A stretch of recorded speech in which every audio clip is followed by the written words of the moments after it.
사무엘하 6장 12절에서 23절 말씀. 혹이 다윗 왕에게 고하여 가로되 여호와께서 하나님의 궤를 인하여 오벳에돔의 집과 그 모든 소유에 복을 주셨다 한지라.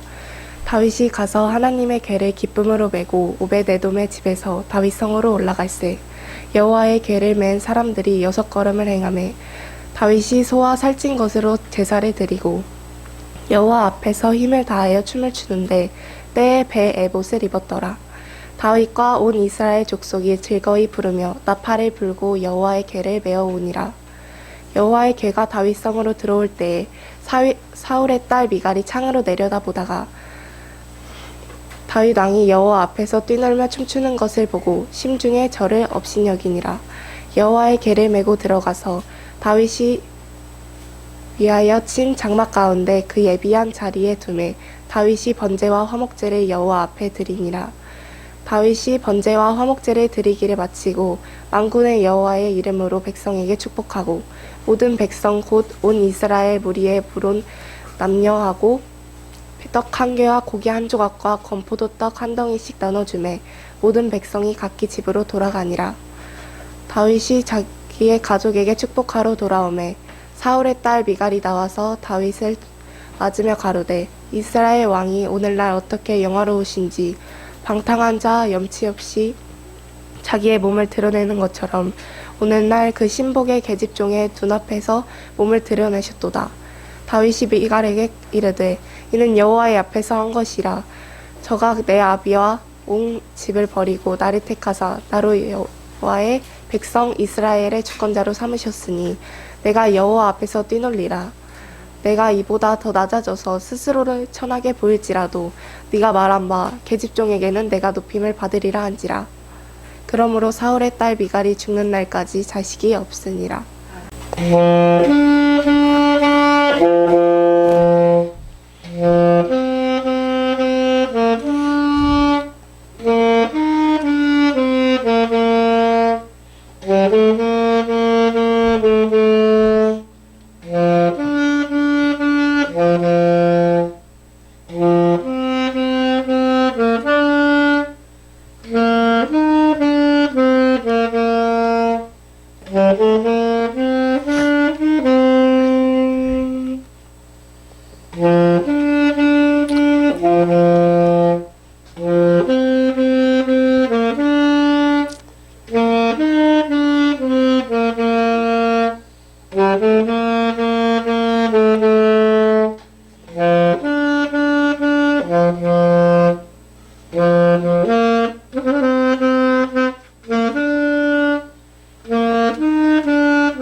표현하리라. 나 고백 못해도 나 고백하리라. 난 할 수 없어도 나 하라라리다. 난 항상 못해도 난 할 수 하리라.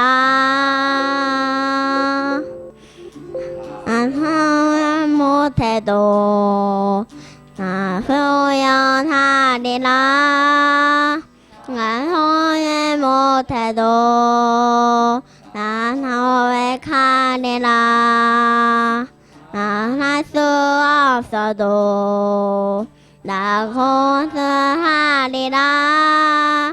난 후회 못해도 난 고백하리라. 사랑 얼마나 사랑하오시. 그 사랑 얼마나 소용지. 그 사랑 얼마나 언제라. 그 사랑 얼마나 안 선택하는지 하는지.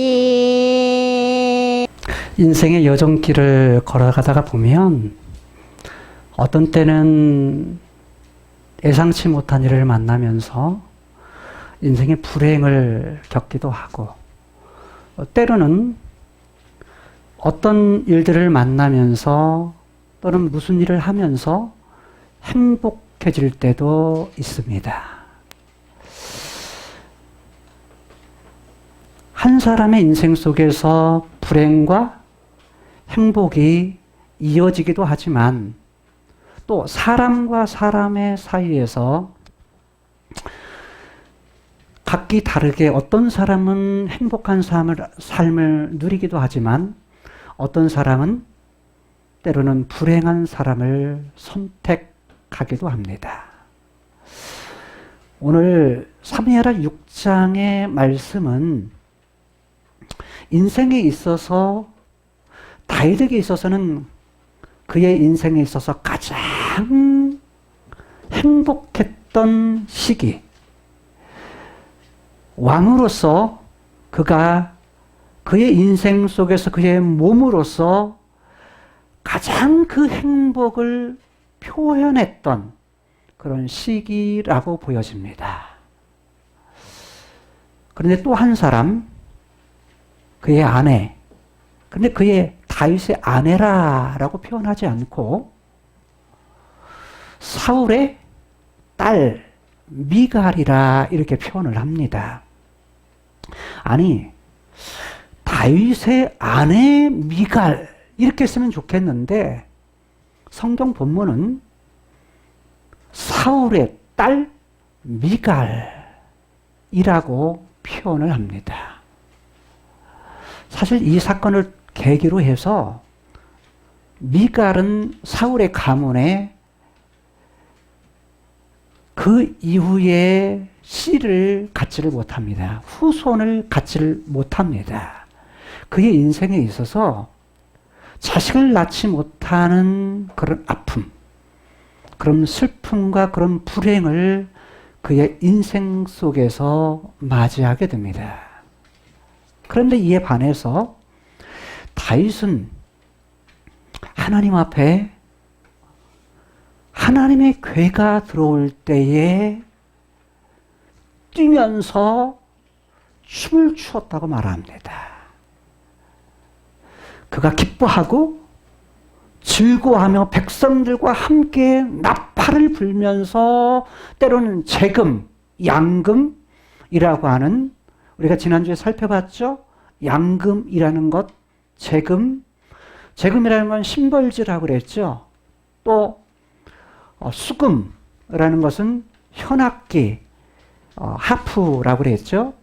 그런데 이러한 것들을 백성들과 함께 켜면서 그들이 여호와의 궤, 그는 이렇게 말하기를 여호와의 궤 앞에서 뛰놀았다. 여호와 앞에서 춤을 추었다.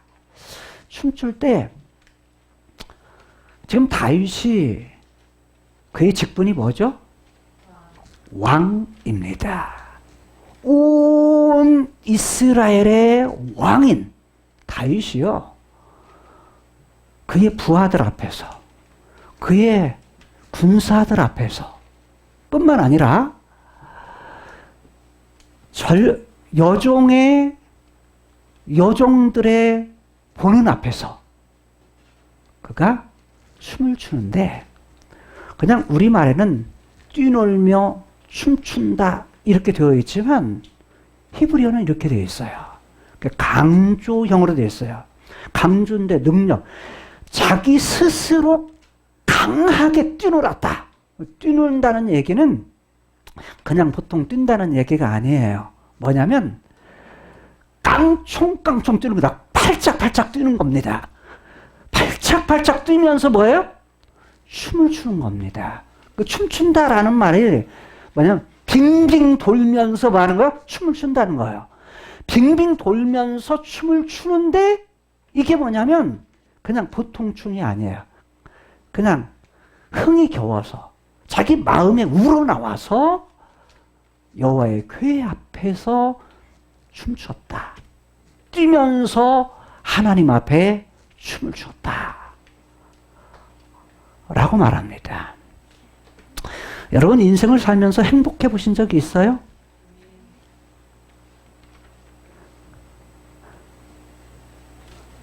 우리 선민이 형제 어때요? 인생 살면서 행복해 본 적 있어? 길게는 안 살았는데 아직도 젊은데 행복했던 적이 있었어요? 우리 유권사님 살면서 행복해 본 적 있으세요? 행복해 보신 적이 있으신가요? 아, 예, 그래요. 우리 하민이 형제 어때? 우리 기집사님 아들입니다. 근데 기집사님 잘 모르시죠? 하민이로 그냥 기억하세요. 하민이는 살면서 행복해 본 적 있어요? 있구나. 좀 많이 드신, 오늘 처음 참석하는 우리 장로님, 허장로님, 어때? 인생 살면서 행복해 보신 적이 있으신가요? 네. 우리 박 목사님은 어떠세요? 행복해 보신 적 있어요? 아, 행복해 보신 적이 있군요. 저도 행복해 본 적이 있어요. 근데 여러분 어느 때 행복하시던가요? 여러분들이 인생을 살면서 행복했다 했을 때, 자, 여기 온라인으로 예배를 드리시는 여러분도 뭐냐면 행복하세요? 행복하신데 어느 때 행복하던가요? 아마 말은 여러분이 표현을 안 할지라도, 아니 다 표현 못 할지라도 아마 여러분들이 행복했을 때가 있을 거예요. 그거는 무엇인가를 했을 때, 어떤 일을 경험했을 때 여러분들 마음속에서 행복감을 느꼈을 거예요. 행복하다라는 것은 내 마음이 만족하다, 내 마음이 즐겁다, 내 마음이 기쁘다, 이럴 때를 행복하다라고 말할 수 있어요. 사실 살아가면서 행복보다는 어느 때가 더 많죠? 힘들 때가 더 많고, 어떤 때는 살다가 보면 뭐냐면 행복에 겨울 때보다 뭐냐면 힘들어 어려울 때, 어려움을 당할 때가 더 많아요.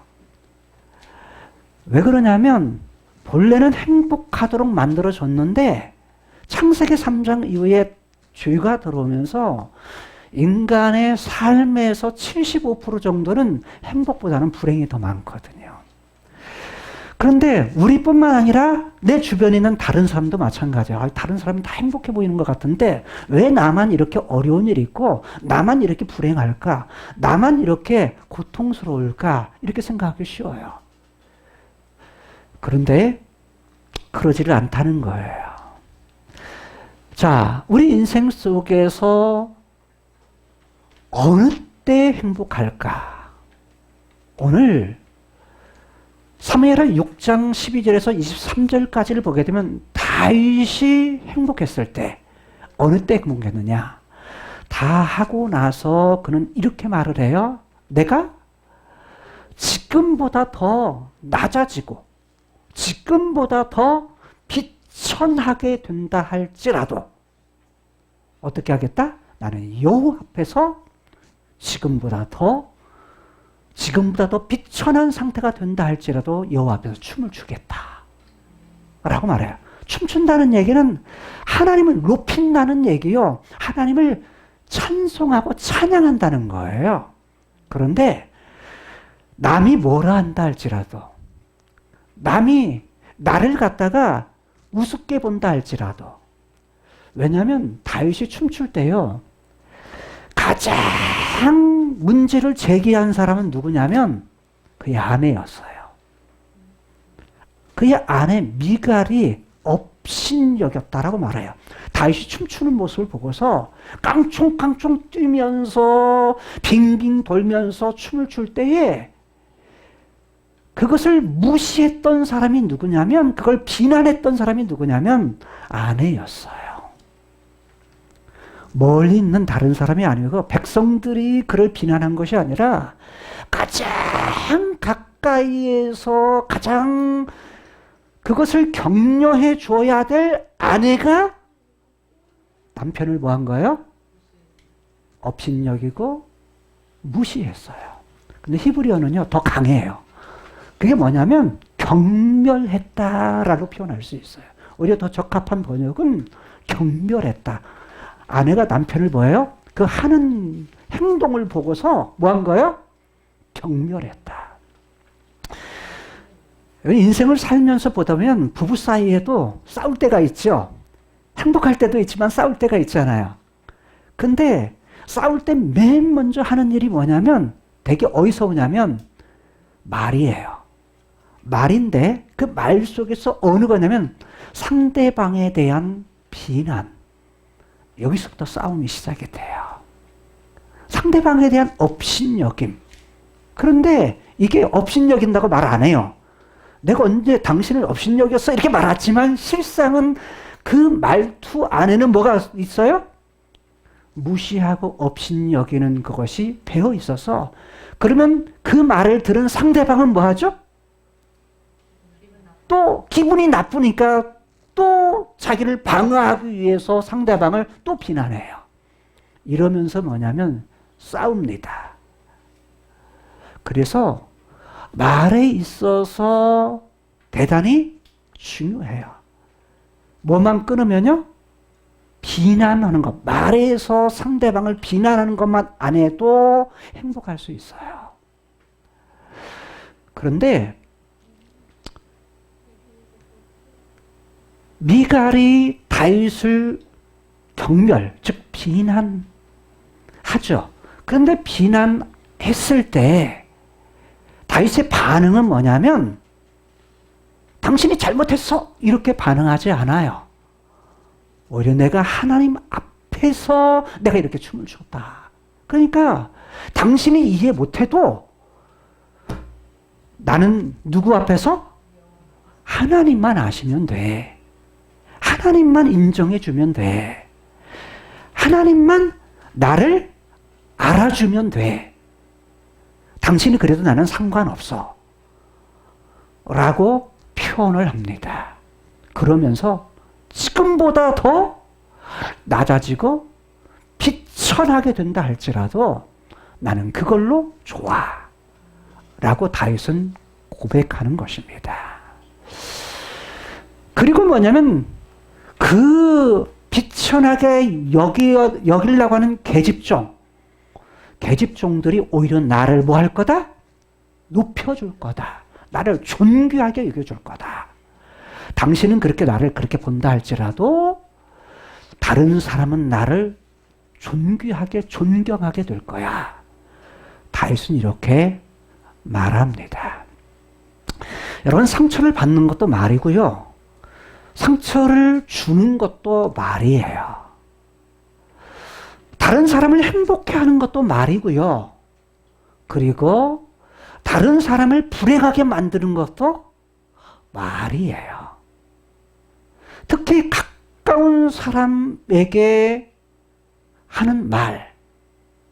그것은 뭐냐면 굉장히 중요해요. 그런데 다윗이 여기서 했던 그런 행동은 뭐냐면 자신을 비우는 행동이었어요. 나야 어떻게 된 상관없이 내가 하나님 앞에서만 춤을 춘다면, 하나님 앞에서 찬양한다면 나는 좋아, 나는 행복해 라고 말하고 있는 것입니다. 그래서 오늘 말씀의 제목을 여호와 앞에서 자신을 비우는 자, 이런 자가 행복한 자라 하십니다 라고 말씀의 제목을 정했습니다. 같이 한번 읽어볼까요? 하나님의 이름과 우리의 정체성 227번째입니다. 제목 같이 읽습니다. 시작. 여호와 앞에서 자신을 비우는 자가 행복한 자라 하십니다. 사실 소극적인 면에서는 비우는 거지만요, 오늘 본문을 우리가 살피면서 좀 더 적극적으로 어떻게 하면 행복할 수 있는가, 다윗이 도대체 그의 삶 속에서 어떤 일이 그에게 있었기에 그가 즐거워하고 기뻐하고 그 다음에 나팔을 불면서 주님을 찬양했을까? 아니, 깡총깡총 뛰면서 빙빙 돌면서 춤을 췄을까? 그리고 아내가 비난하는 그런 상황 속에서도 나는 지금보다 더 낮아지고 지금보다 더 천하게 여긴다 할지라도 나는 기뻐할 수 있어, 나는 행복할 수 있어, 이렇게 그런 고백을 할 수 있었을까요?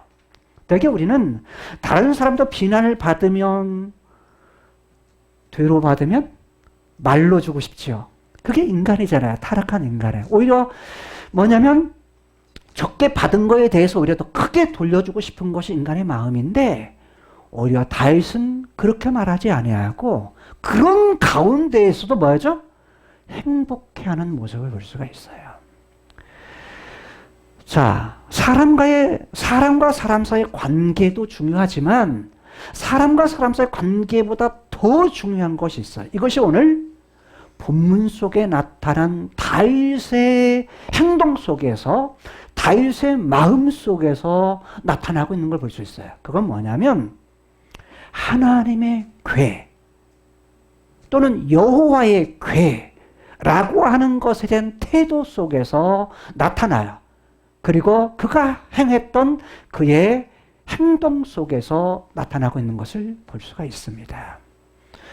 여러분, 오늘 본문 안에는 하나님, 여호와라는 단어가 14번 등장을 합니다.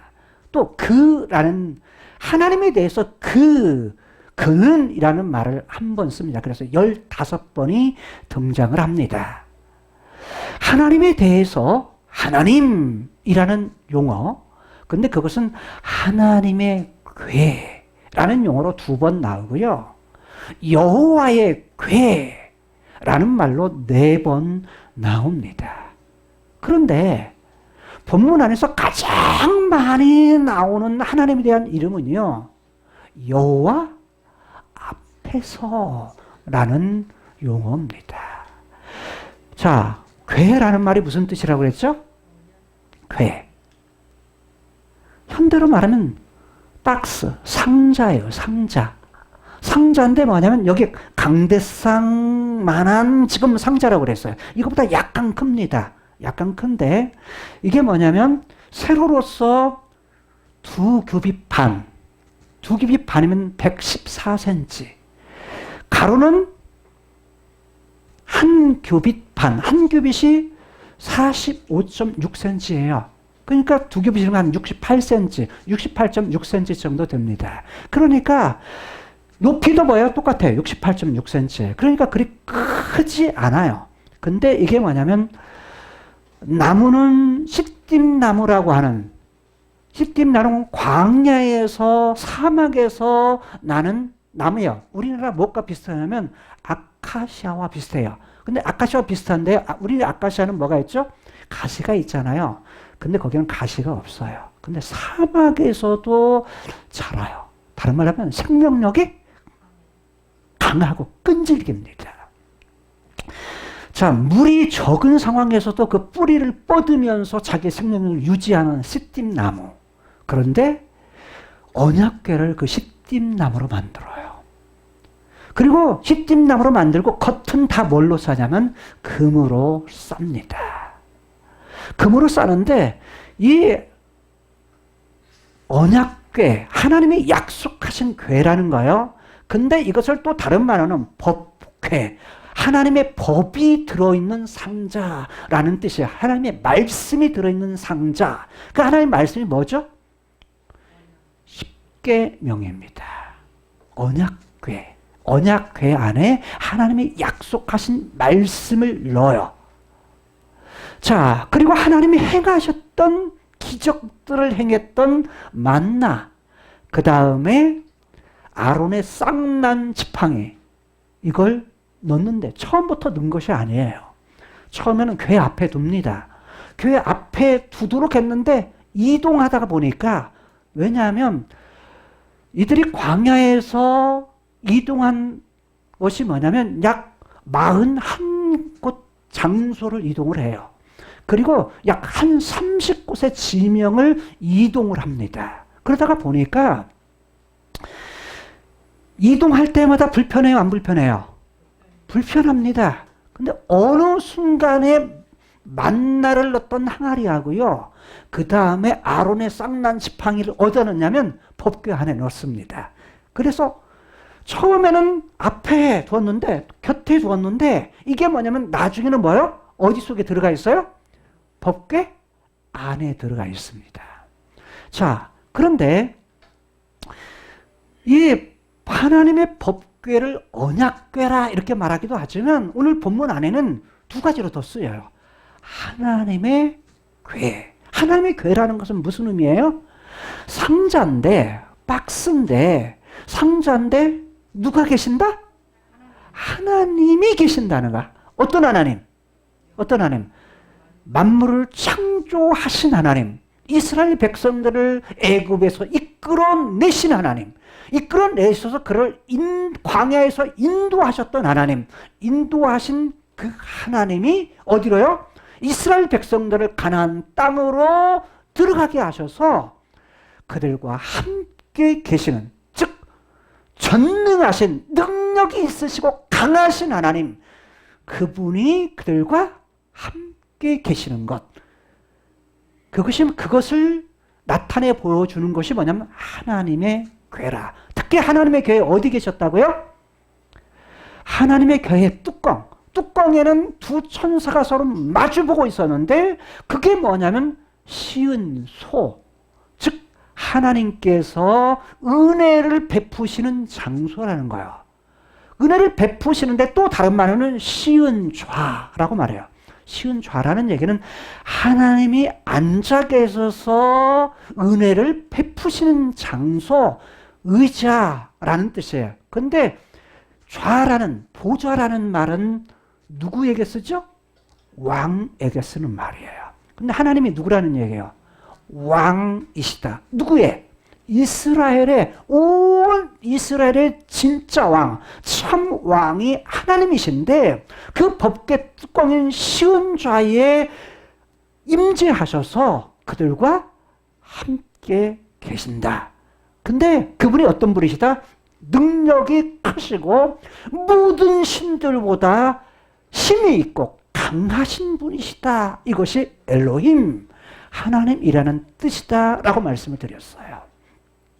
근데 그분의 궤, 그분이 계시는 장소라는 말이에요. 그런데 여호와의 궤라고 말하는데, 여호와의 궤라는 것은 무슨 의미예요? 여호와라는 의미는 나는 스스로 있는 자다, 나는 나이다 라는 말이에요. 그러니까 70인역에서는 나는 나이다 라고 말하고, 맞소라 사본에서는 뭐라고 말하면 나는 스스로 있는 자다 라고 말씀을 합니다.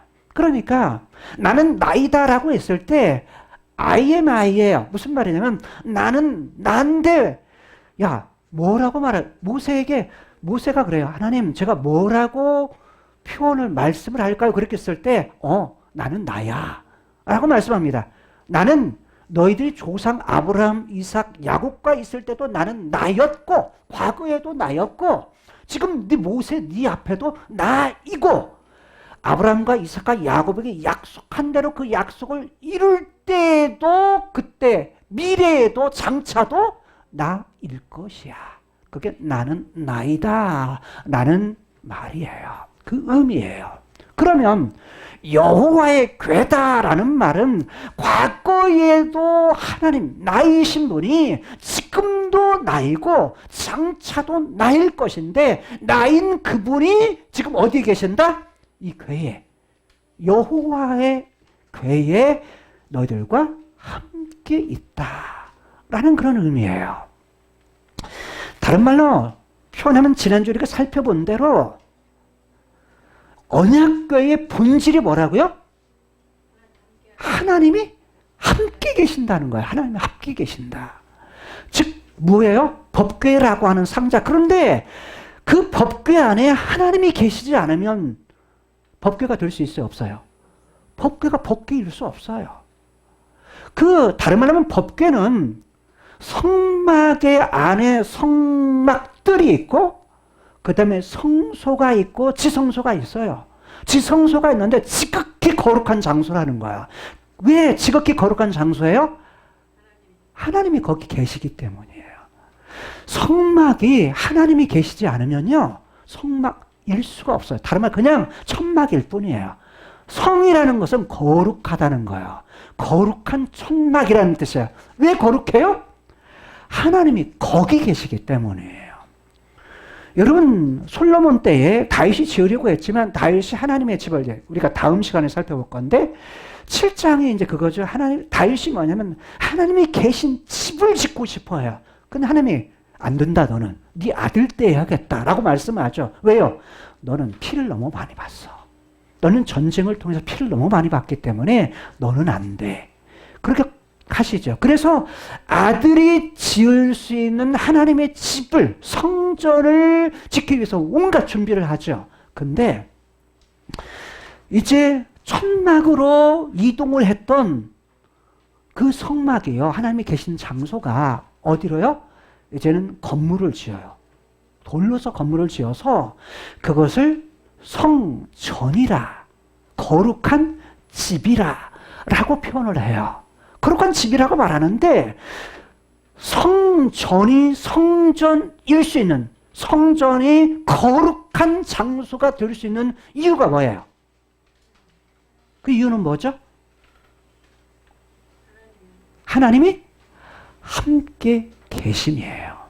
하나님이 그곳에 함께 계시기 때문에 성전일 수 있는 거예요. 그런데 예수님이 오시고 나서 누가 우리와 함께 계셔요? 예수님이 하늘로 승천하신 후에 우리 안에 성령님을 보내셔서 성령님이 예수님을 믿는 우리 마음속에 거하시겠다 약속하셨고, 약속하신 대로 예수 믿는 우리들의 마음속에 들어와 거하세요. 거한다는 말이 무슨 뜻이라고 그랬어요? 산다라는 뜻이라고 그랬어요. 하나님이 왜 거기 살아요? 같이 살려고, 같이 있으려고. 그래서 성부 하나님도 하나님이세요. 성자 예수님도 하나님이세요. 성령 하나님도 하나님이신데 그분이 우리와 함께 계세요. 우리 속에 텐트를 치고 우리 속에 함께 사신다고요.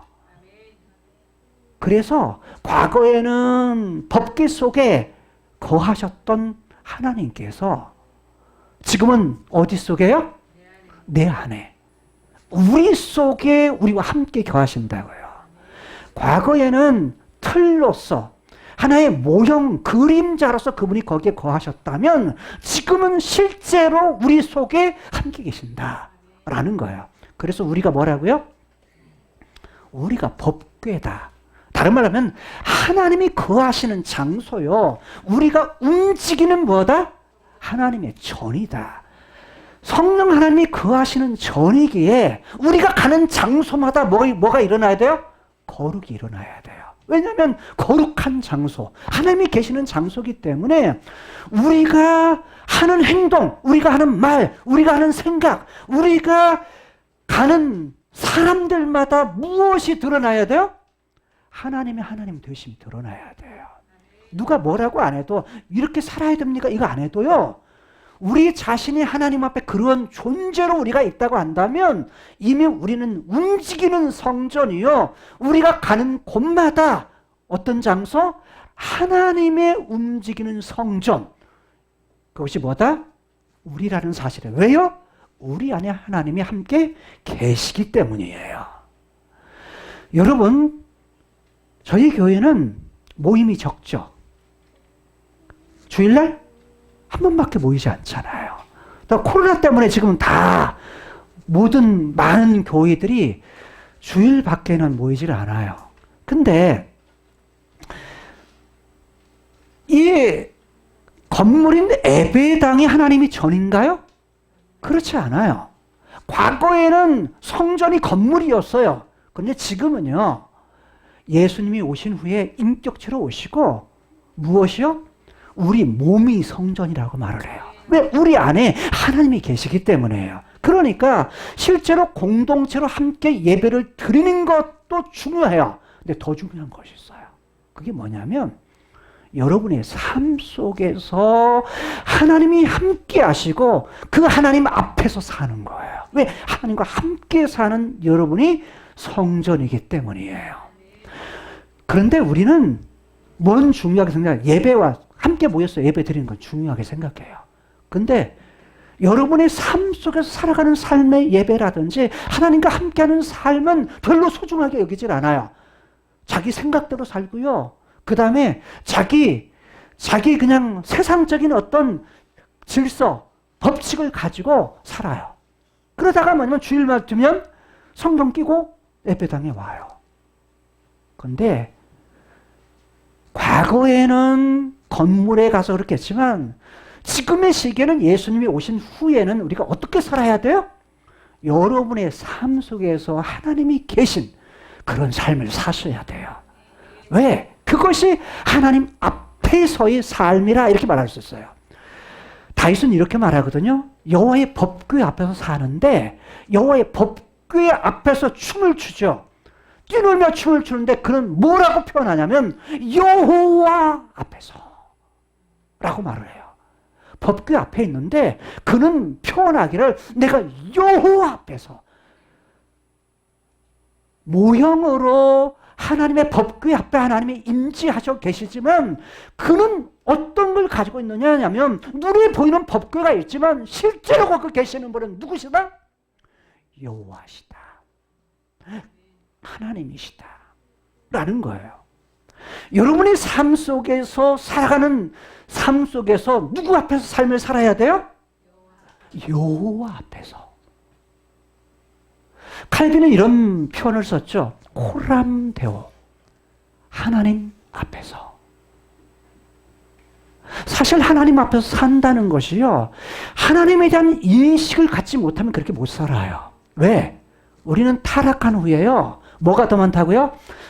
타락한 본성이 더 강해요. 이 세상에 살기 때문에. 그렇기 때문에 75%는 뭐 하라고요? 표현하는 거, 생각하는 거, 말하는 것이요. 부정적이고 하나님 싫어하는 걸 더 해요. 그래서 뭘 저기 하죠? 예수 믿은 후에 더욱더 자라가서 더욱더 성화, 거룩해져 가서 예수님이 다셔서 영원한 하나님의 나라가 임재하게 되면 온전하게 완성된 형태로서 무엇이 없이 죄악도 없고 죽음도 없고 슬픔도 없고 눈물도 없고 그리고 온전히 이상적인 인간상으로 변화되어서 그 나라에서 살 때를 소망하며 사는 거예요. 근데 사람은 그걸 잘 이해를 못하는데 만물들은 잘 안다라고 바울은 말해요. 만물들은 인간이 뭐 할 때? 주님 다 주셔서 온전하게 변화될 때를 기대해요. 인간에게는 무엇인가 선택할 수 있는 선택권, 즉 인격성을 주셨어요. 선택은 누가 해요? 내가 해요. 구원에 대해서는 우리가 선택할 권한이 없어요. 그러나 삶을 살아가는 데 있어서는 선택할 권한을 우리에게 주세요. 선택에 대한 결과도 누가 따죠? 그 열매도 누가 따죠? 우리가 따요. 그래서 뭐냐면 좋은 선택을 하느냐, 창세기 3장의 죄악의 본성에 선택하느냐, 아니면 창세기 1장의 하나님의 형상대로 그것을 선택하냐는 우리의 몫인 거예요. 그런데 이걸 어디서 하는 거예요? 우리 삶의 현장에서요. 삶의 현장에 언제나 누가 계신다? 하나님이 나와 함께 계신다. 그 하나님 앞에서 우리가 말하고 생각하고 행동하는 모든 것들. 그런데 다윗이 자신의 마음을 비웠던 것은 뭐냐면 비천하게 된다. 그 다음에 자신은 낮아진다. 더 지금보다 천하게 본다 할지라도 뭘 비운 거죠? 마음을 비운 거예요. 내가 지금 왕이니까 자기가 이렇게 말 표현하거든요. 어떤 표현하냐면 이런 표현을 해요. 자, 그는 내가 왕이다 라는 표현을 안 써요. 나는 이스라엘 위에 지도자로 하나님이 세우셨을 뿐이다. 여기는 자기가 왕인데 왕이라고 표현하지 않아요. 왜요? 나는 그냥 하나님이 다윗의 집은 패하고 나는 하나님이 나를 택해가지고 나를 하나님이 한 지도자로 세웠을 뿐이에요. 한 군대 장관으로 세웠을 뿐이에요. 라고 고백을 해요. 그러니까 자기가 왕임에도 불구하고 미갈에게 자기를 업신여기는 미갈에게 나는 하나님이 세우신 그냥 하나의 지도자일 뿐이야. 나는 한 다스리는 자일 뿐이야. 라고 말을 해요. 그래서 나기드, 멜렉이라는 말을 쓰지 않고 나기드라는 표현을 써요.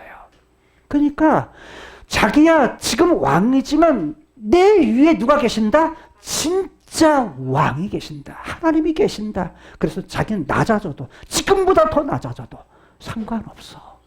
누구만 있으면 돼? 여호와. 그분만 있으면 돼.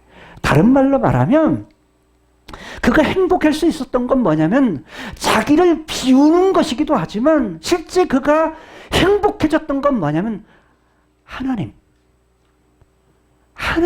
그분을 만나는 것. 하나님 그분 앞에 있는 것. 하나님과 하나 되는 것. 이것이 그가 행복할 수 있었던 비결이에요. 여러분, 우리가 인생을 살아가면서 부정적인 부분, 힘든 것, 문제들, 어려운 상황 우리 앞에 있어도요. 그 앞에서 그 문제를 보면 뭐요?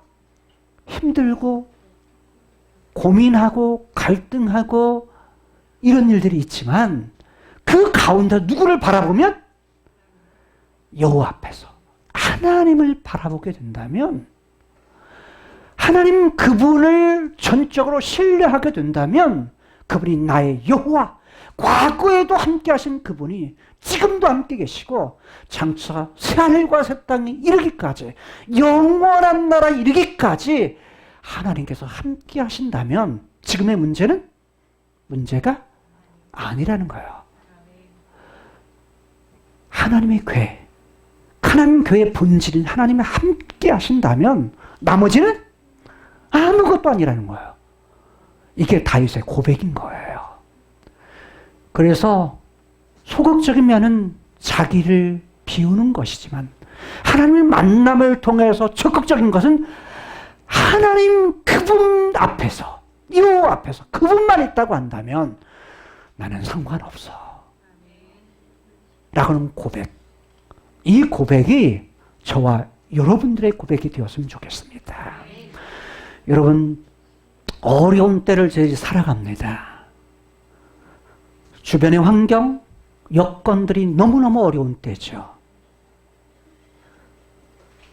뿐만 아니라 건강이 안 좋아서 또한 어려운 사람도 있고 경제적인 문제로 어려운 사람들도 있고 실제로 인간관계 속에서 어려운 사람들도 있고 공부하는 것 때문에 너무 어려워 머리 쥐가 나는 사람도 있고 여러 가지 어려운 문제 속에 살지만 그 문제를 바라보는 것이 아니라 다윗이 여호와의 궤, 하나님이 계심, 여호와 앞에서 그가 춤추고 하나님 앞에 번제와 화목제 제사를 드리고 거기서 끝나는 것이 아니라 하나님 앞에서 여호와 앞에서 제사 드린 그것 때문에 누구를 돌아봐요?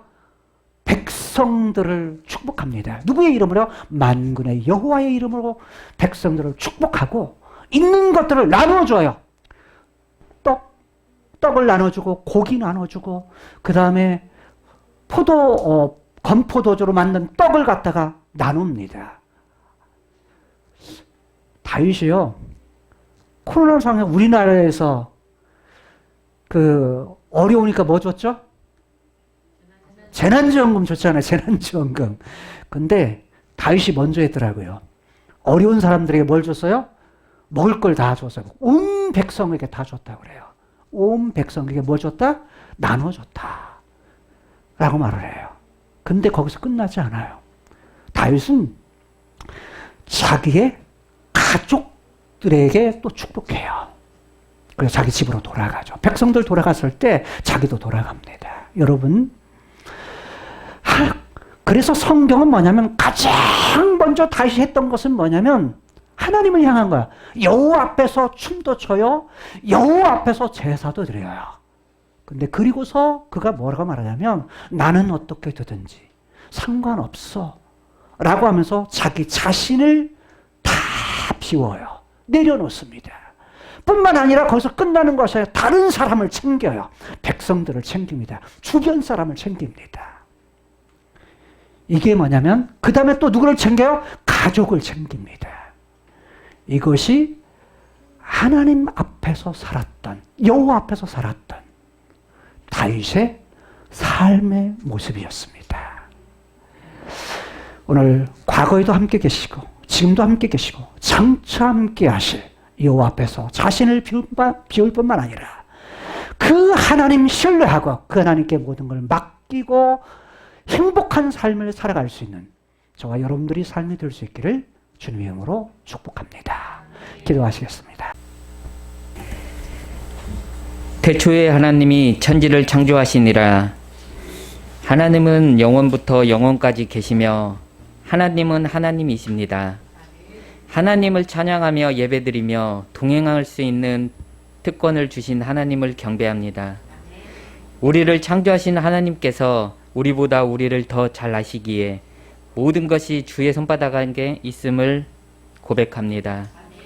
하나님의 형상대로 지음받은 우리도 자식의 아픔을 내 아픔으로 바꾸고 싶을 부모의 심정이 있지만 육의 부모는 결코 해줄 수 없는 것을 하나님 아버지께서 창조하신 자식들을 위하여 독생자 아들 예수 그리스도를 이 땅에 보내시어 십자가의 죽음, 부활 그리고 재림을 통해 영원한 아픔과 지옥의 고통 대신 하나님과 영원히 함께 하게 살 수 있는 새하늘과 새 땅에 소망을 두고 살아계신 하나님 아버지께 영광을 드립니다.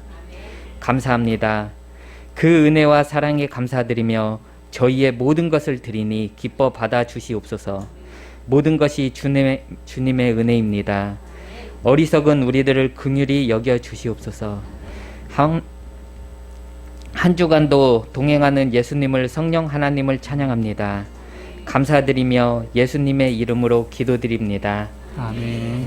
지금은 죄에서 죽었던 우리를 다시 살리신 예수 그리스도의 은혜와 하나님의 무한하신 사랑하심과 성령 하나님의 위로 교통 역사 함께 하심이 여호와 앞에서 내 자신을 내려놓고 비움으로 말미암아 그리스도의 지혜와 능력과 사랑으로 우리를 채워주시고 그 채움을 내 것으로 두지 않고 또 많은 사람들을 베풀며 나누며 살아가기로 결단하며 나아가는 모든 종들 머리 위에 이제로부터 영원토록 함께 있을지어다. 아멘.